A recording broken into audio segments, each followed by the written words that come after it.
রূপসায় BNP chairperson ও সাবেক প্রধানমন্ত্রী বেগম খালেদা জিয়ার আশু রোগমুক্তি কামনায় দোয়া মাহফিল অনুষ্ঠিত হয়েছে।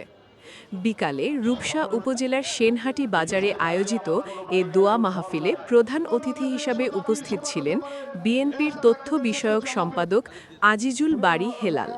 তিনি বলেন, বেগম খালেদা জিয়া শুধু বিএনপির সম্পদ নয়, তিনি বাংলাদেশের সমগ্র জনগোষ্ঠীর সম্পদে পরিণত হয়েছেন। তিনি আরও বলেন, তার সুস্থতা আল্লাহর রহমতের ওপর নির্ভর করছে। অনুষ্ঠানের সভাপতিত্ব করেন রূপসা উপজেলা বিএনপির সদস্য শেখ আব্দুর রশিদ। দোয়া মাহফিলে রূপসা উপজেলা বিএনপি এবং অঙ্গ সংগঠনের বিপুল সংখ্যক নেতাকর্মী অংশ নেন। মঞ্চপ্রবিষ্ট অসংখ্য খাজা খান জাহান আলী, দেশনেত্রী বেগম খালেদা জিয়া, আমাদের প্রিয় নেতা। আসসালামু আলাইকুম।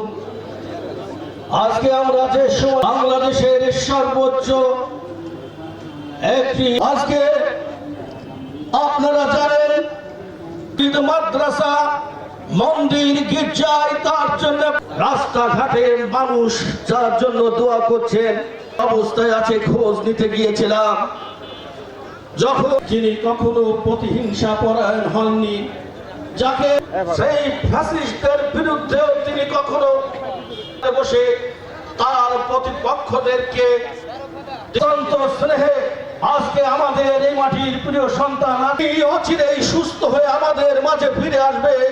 আপনাদের সেটি শোনার জন্য সকলকে আহ্বান জানিয়ে শেষ করছি। বাংলাদেশের ربنا لا تزغ قلوبنا بعد إذ هديتنا আপদ মুস্তাকির রাহে ঝরঝরতি মাওলা পাক আমাদের জীবনের সগীরা কবিরা গুনাহসমূহকে সুস্থ হয় আল্লাহর ওসিলায় আপনি তাকে পরিপূর্ণ সুস্থতার নিয়ামত নসিব করে দিন। আপনি তাকে সুস্থ করে দিন মাওলা। ইয়া আল্লাহ, আপনি তার জীবনে বরকত দিয়ে দিন। ইয়া আল্লাহ, উনি মাজলুমা, উনি অত্যাচারিত। ইয়া আল্লাহ, ইয়া আল্লাহ, আজকে উনি মাজলুমা ছিলেন। ইয়া আল্লাহ, আপনি মাজলুম। ইয়া রাব্বুল আলামিন, ইয়া আল্লাহ, সারা বিশ্বে, বাংলাদেশ সহ সারা বিশ্বে দোয়া হচ্ছে পরিপূর্ণ সুস্থতা নসিব করে, শিফায়ে কামিলা আজলা দায়মা নসিব করে দে।